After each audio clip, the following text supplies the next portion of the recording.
To the rescue, napasabak sa lutuan ng mag-asawang ito mula sa Oriental Mindoro.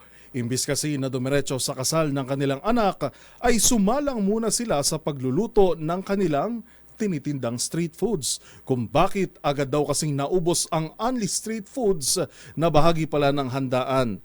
Kaya agad namang to the rescue sila mommy at daddy na magluto para sa mga bisita.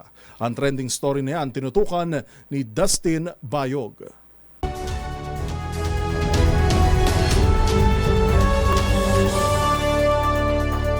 Natunayan na mag-asawang sina Mami Mary Jean at Daddy Art Panganiban na laging maaasahan ng magulang, lalo na para sa kanilang anak na ikakasal.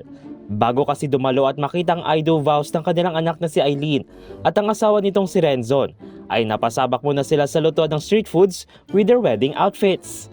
Bahagi kasi ng handaan ng Only Street Foods, tampok ang sikat na fishball, kikiam at kwek-kwek. Nainsi lang kila Mami at Daddy dahil sa kanilang food park business. Ang video na iyan na in-upload ng content creator na sila Sir John sa TikTok ay thumbs up naman sa mga netizens. Habang ang isa naman na ito ay bigla naman nag-crave ng street foods.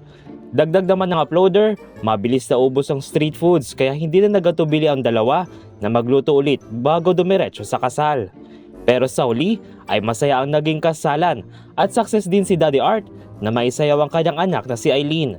Para sa DZRH TV, ito si Dustin Bayog. Una sa Pilipinas, una sa Pilipino.